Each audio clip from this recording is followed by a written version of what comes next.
મિત્રો વાત આજે આપણે કરવાની છે ખાસ કરીને ઘરના બ્રહ્મસ્થાનની.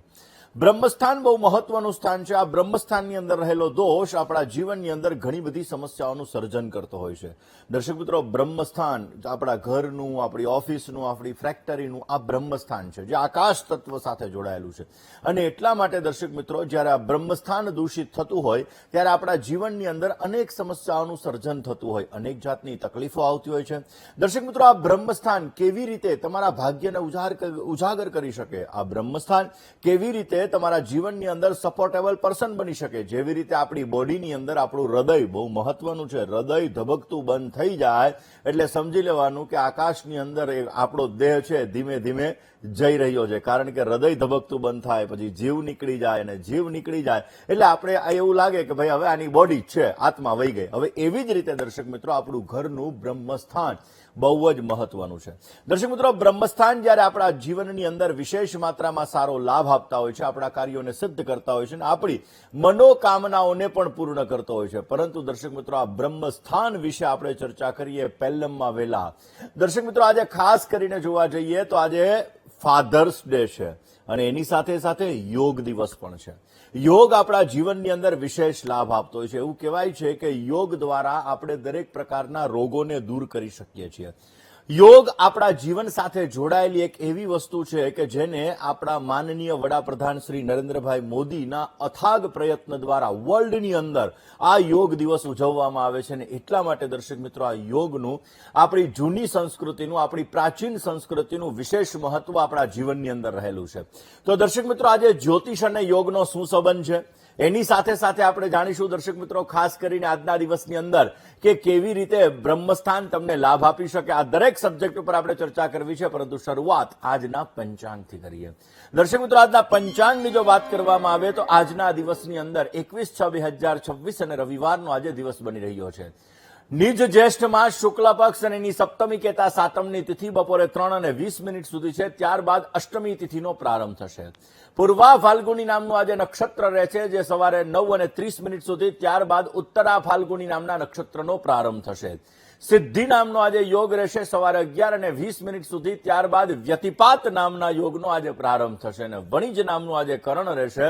અને 12 રાશિઓનું ભવિષ્ય કથન જેના આધાર ઉપર કહેવામાં આવશે એવું ચંદ્રમાનું ભ્રમણ આજના દિવસની અંદર બપોરે 3:39 સુધી સિંહ રાશિની અંદર આ ચંદ્રમાનું ભ્રમણ રહેવાનું છે. એટલે કે 3:39 સુધીમાં જે કોઈ પણ બાળકોનો જન્મ થશે તેમની રાશિ સિંહ રહેશે અને 3:39 પછી જે બાળકોનો જન્મ થશે તેમની રાશિ કન્યા રહેશે, જેના અક્ષર પ, ઠ અને હણ રહેશે. તો આજે જન્મનાર બાળકોનું ભવિષ્ય સુંદર, સુખમય, આનંદમય, હર્ષમય, લાભમય રહે તેવી શુભકામના સાથે જય ગણેશ. દર્શક મિત્રો, જોવા જઈએ તો જ્યોતિષ અને ખાસ કરીને યોગ પંચતત્વ સાથે જોડાયેલા છે.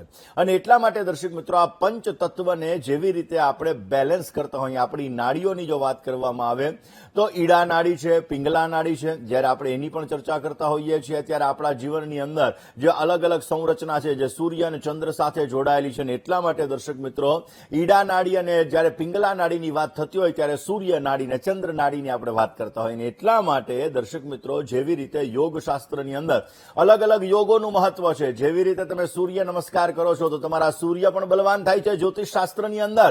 અને ખાસ કરીને આપણા જીવનની અંદર પ્રતિષ્ઠાને લગતી સમસ્યા, આરોગ્યને લગતી સમસ્યા, કારણ કે સૂર્ય આરોગ્યનો પણ કારક છે, સૂર્ય પ્રતિષ્ઠાનો પણ કારક છે. અને એટલા માટે દર્શક મિત્રો, આપણા જીવનની અંદર અલગ અલગ તત્વને બલવાન કરવા માટે આપણે વિશેષ માત્રામાં અલગ અલગ લાભો પણ મેળવી શકતા હોઈએ. દર્શક મિત્રો, ખાસ કરીને જોવા જઈએ તો આપણા જીવનની અંદર વિશેષ માત્રામાં જેવી રીતે અલગ અલગ પ્રકારના દોષ હોય, કફ, પિત્ત અને વાયુ, આવા અલગ અલગ પ્રકારના જે દોષ હોય એ અલગ અલગ તત્વ સાથે જોડાયેલા છે. અને જ્યારે આ તત્વની વાત આવતી હોય ત્યારે ક્યાંક ને ક્યાંક જ્યોતિષની વાત આવે, ક્યાંક ને ક્યાંક યોગની વાત આવે ને આ યોગ અને આ જ્યોતિષ આપણા જીવનની અંદર સવિશેષ માત્રામાં સારી સફળતા આપી શકતા હોય છે. દર્શક મિત્રો, યોગ દિવસના દિવસે ખાસ કરીને આપણે યોગાભ્યાસ માટેનો નિયમ લેવો જોઈએ અને રોજને માટે સવારના પરમાં યોગ કરવાથી આપણા જીવનની અંદર સુંદર મજાની સફળતા મળે છે. એક તો બોડી છે, એ બોડીની અંદર આપણને વિશેષ લાભો મળે છે.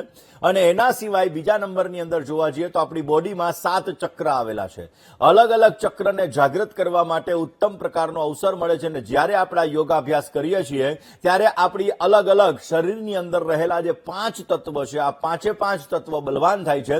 એના લીધે આપણા નવગ્રહને લગતી જે સમસ્યાઓ છે, સૂર્ય, ચંદ્ર, મંગળ, બુધ, ગુરુ, શુક્ર, શનિ, રાહુ અને કેતુ, આને લગતા જે આપણને રોગો થાય છે, મેન્ટલી રોગ થતો હોય તો આ મેન્ટલી રોગ માટે પણ યોગાભ્યાસ તમને વિશેષ લાભ આપે. એવી રીતે ડાયજેશનને લગતી સમસ્યા હોય તો એની અંદર પણ યોગાભ્યાસ તમને વિશેષ લાભ આપે. દર્શક મિત્રો, આ બધી વસ્તુઓ 5 તત્વ સાથે જોડાયેલી છે અને એટલા માટે 5 તત્વ એ બ્રહ્મસ્થાન પણ 5 તત્વો સાથે જોડાયેલું છે. અને દર્શક મિત્રો, જ્યારે આપણે આજે બ્રહ્મસ્થાનની આપણે આજે ચર્ચા કરી રહ્યા છીએ ત્યારે ઘરનું, ઓફિસનું, દરેક વસ્તુનું જે બ્રહ્મસ્થાન છે એ આપણું હૃદય છે. વાસ્તુ પુરુષની નાભી કહેવામાં આવે, બ્રહ્મસ્થાન છે. દર્શક મિત્રો, વાસ્તુશાસ્ત્રની અંદર ઓફિસ, દુકાન અથવા કોઈ પણ પ્રકારની ઇમારતનો એકદમ મધ્યસ્થાન એને બ્રહ્મસ્થાન કહેવામાં આવે. અને આ બ્રહ્મસ્થાન જેવી રીતે આપણા શરીરની અંદર હૃદય મહત્વનું છે એવી જ રીતે આ બ્રહ્મસ્થાન મહત્વનું છે. દર્શક મિત્રો, બ્રહ્મસ્થાન ઘરની અંદર સકારાત્મક ઉર્જાનું કેન્દ્ર એટલે બ્રહ્મસ્થાન. એવું કહેવાય કે પરિવારની અંદર આરોગ્યની સુખાકારી, પરિવારની અંદર સુખ અને સમૃદ્ધિ, પરિવારની અંદર માનસિક શાંતિ, આ બધી વસ્તુઓ જો તમારે જોવી હોય તો એ તમારા ઘરના, ઓફિસના, ફેક્ટરીના બ્રહ્મસ્થાનથી તમે જોઈ શકો. બ્રહ્મસ્થાન દર્શક મિત્રો એવું કહેવાય છે કે ઘરના દરેક ખૂણાને સંતુલિત કરવો હોય, તમારી અગ્નિની એનર્જી, ઈશાનની એનર્જી, નૈઋત્યની એનર્જી, વાયવ્યની એનર્જી, આ દરેક એનર્જીઓનું બેલેન્સ તમે બ્રહ્મસ્થાનથી કરી શકો છો. એટલા માટે દર્શક મિત્રો, આ બ્રહ્મસ્થાન બહુ મહત્વનું છે. દર્શક મિત્રો, તમે પહેલા સાંભળ્યું હશે કે આપણા જીવનની અંદર જ્યારે અલગ અલગ આપણને રોગો થતા, અલગ અલગ સમસ્યાઓ થતી તો આપણા વડવાઓ છે ને, આપણા વડીલો, એ નાભીની અંદર સરસવનું તેલ, ચમેલીનું તેલ, વગ ગાયનું ઘી, આવી બધી વસ્તુઓ અર્પણ કરાવતા. શું કરવા? એના દ્વારા આપણી બોડીની અંદર વિશેષ માત્રામાં એનર્જી ક્રિએટ થાય ને એ એનર્જી આપણા જીવનની અંદર સારો લાભ આપી શકે. એટલા માટે દર્શક મિત્રો, આ બ્રહ્મસ્થાન બહુ જ મહત્વનું છે. બ્રહ્મસ્થાન જેટલું તમારું સ્વસ્થ હશે, બ્રહ્મસ્થાન જેટલું તમારું સારું હશે, એટલી પોઝિટિવ એનર્જી ક્રિએટ થશે. બ્રહ્મસ્થાન હંમેશાને માટે આપણું ખુલ્લું હોવું જોઈએ.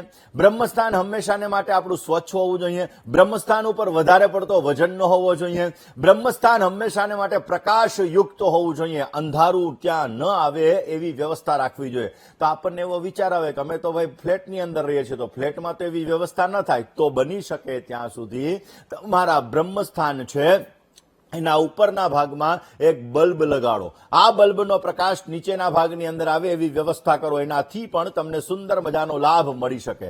દર્શક મિત્રો, પંચ તત્વની જ્યારે વાત કરતા હોઈએ ત્યારે પૃથ્વી, આકાશ, જલ, અગ્નિ, વાયુ, આ જે 5 તત્વ છે કે જેની અંદર આકાશ તત્વ એ બ્રહ્મસ્થાન સાથે જોડાયેલું છે.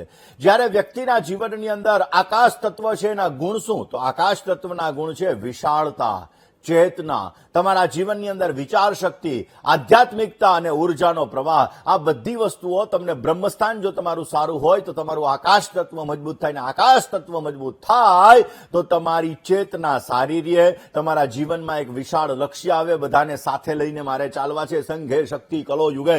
આ વસ્તુ ક્યાંક ને ક્યાંક તમારા જીવનની અંદર તમારા માટે પ્રેરણાદાયી સાબિત થાય અને એના દ્વારા તમે વિશેષ માત્રામાં લાભ મેળવી શકો. દર્શક મિત્રો, જ્યારે બ્રહ્મસ્થાન આપણું દૂષિત થતું હોય છે ત્યારે માનસિક અશાંતિનો ભોગ બનતા હોઈએ છીએ.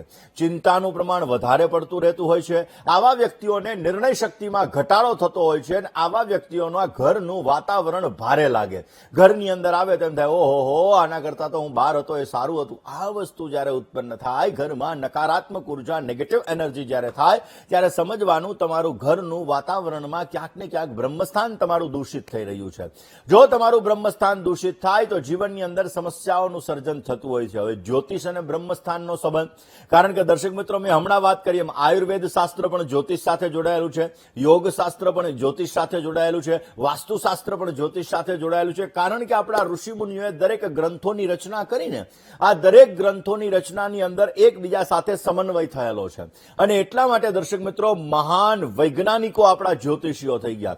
ઘણા લોકો દર્શક મિત્રો એવું વિચારે છે કે ભાઈ, ખાસ કરીને જ્યારે અલગ અલગ આપણા વડવાઓ, આપણા ખાસ કરીને જે લોકોનો અનુભવ છે એવા લોકો જ્યારે અલગ અલગ આગાહીઓ કરતા હોય છે કે ભાઈ વરસાદ આ સમયે થશે, આ વસ્તુ આ સમયે થશે, તો આ આગાહીઓ કેના આધાર ઉપર કરે? તો આ આગાહીઓ ભડલી વાક્યના આધાર ઉપર કરતા હોય છે. દર્શક મિત્રો, અને એટલા માટે આપણા જીવનની અંદર વિશેષ મહત્વ છે કે આપણા ઋષિમુનિઓ, મહાન વૈજ્ઞાનિકો વર્ષો પહેલા, હજારો વર્ષ પહેલા આ ગ્રંથોની રચના થઈને આ ગ્રંથોની અંદર એવું કીધું કે ધરણી ગર્ભ સંભૂતમ વિદ્યુત કાંતિ સમપ્રભમ કુમારમ શક્તિ હસ્તંચ મંગલમ પ્રણમામ્યમ. એ મંગળ છે, આ મંગળ ઉપર લાલ કલરની પૃથ્વી છે. જ્યારે ઋષિમુનિઓ અત્યારે એનું સંશોધન કરે છે, તમે હનુમાન ચાલીસાનો ભાગ, હનુમાન ચાલીસાનું તમે લઈ લો, સહસ્ર યોજન પર ભાનું, એટલે કે અહીંયાથી જેટલું પૃથ્વીથી સૂર્ય મહારાજનું અંતર છે એ અંતર ઓલરેડી પહેલા કહી દીધું છે કે ભાઈ આટલું અંતર સૂર્ય મહારાજ સાથે જોયેલું છે. જે અત્યારે નાસાના વૈજ્ઞાનિકો કહે છે કે હા ભાઈ સાચી વાત છે, આટલું અંતર રહેલું છે. તો દર્શક મિત્રો, એ જ રીતે આપણું વાસ્તુ, આપણું જ્યોતિષ, આપણું આયુર્વેદ શાસ્ત્ર, આપણું યોગ શાસ્ત્ર, આ બધી વસ્તુઓ એક સાથે સમન્વિત છે. અને એટલા માટે આપણા ઋષિમુનિઓએ પોતાના અનુભવ દ્વારા, પોતાની જ્ઞાન શક્તિ દ્વારા, પોતાની આધ્યાત્મિક શક્તિ દ્વારા આ બધી રચનાઓ કરેલી હતી. અને દર્શક મિત્રો, એટલા માટે જ્યારે જ્યોતિષની અંદર બ્રહ્મસ્થાનનો સંબંધ સૂર્ય સાથે છે, ગુરુ સાથે છે અને કેતુ સાથે છે, આધ્યાત્મિકતા સાથે રહેલો છે. તમારા ઘરનું બ્રહ્મસ્થાન દૂષિત હશે ને તો ક્યાંક ને ક્યાંક તમને ભગવાન પ્રત્યેની રુચિ ઓછી ગણાશે. બ્રહ્મસ્થાન તમારું દૂષિત હશે તો તમારા જીવનની અંદર પ્રતિષ્ઠાને લગતી સમસ્યાઓનું સર્જન થશે. બ્રહ્મસ્થાન તમારું દૂષિત હશે તો મેનેજમેન્ટ પાવરની અંદર પણ તમને ક્યાંક ને ક્યાંક સમસ્યાઓનું સર્જન કરાવડાવે. હવે જો તમારું બ્રહ્મસ્થાન સારું છે તો તમારું કોન્ફિડન્સ લેવલ, દર્શક મિત્રો, વધશે. માન સન્માન પ્રતિષ્ઠા સારા મળશે, સંતાન અને પરિવારનું સુખ પણ તમને સારું મળશે અને આધ્યાત્મિક પ્રગતિ ક્યાંક ને ક્યાંક તમારી થતી હોય છે. હવે દર્શક મિત્રો, જ્યારે બ્રહ્મસ્થાન આપણું વારંવાર ક્યાંક ને ક્યાંક સમસ્યાઓનું સર્જન થતું હોય તો વારંવાર એવું કહેવાય કે ઘરની અંદર વિવાદ થતો જણાય. પૈસા અટકે તો સમજી લેવાનું બ્રહ્મસ્થાન તમારું દૂષિત છે. આરોગ્યને લગતી સમસ્યાઓ ઘરની અંદર થાય તો સમજી લેવાનું તમારું બ્રહ્મસ્થાન દૂષિત છે. તમારા જીવનની અંદર ઘરના સભ્યોમાં મતભેદ થાય તો સમજી લેવાનું તમારું બ્રહ્મસ્થાન દૂષિત છે. કામકાજની અંદર તમારે અવરોધો આવે તો પણ તમારે સમજી લેવાનું તમારું બ્રહ્મસ્થાન દૂષિત છે. તમે એવું કહેશો આટલું બધું કીધું પણ બ્રહ્મસ્થાન દૂષિત કેવી રીતે થાય, તો કહો. તો હવે દર્શક મિત્રો, આપણે એ વિષય ઉપર ચર્ચા કરવાની છે કે બ્રહ્મસ્થાન દૂષિત કઈ રીતે થાય અને એને પોઝિટિવ કરવા માટે કયા ઉપાયો કરવા.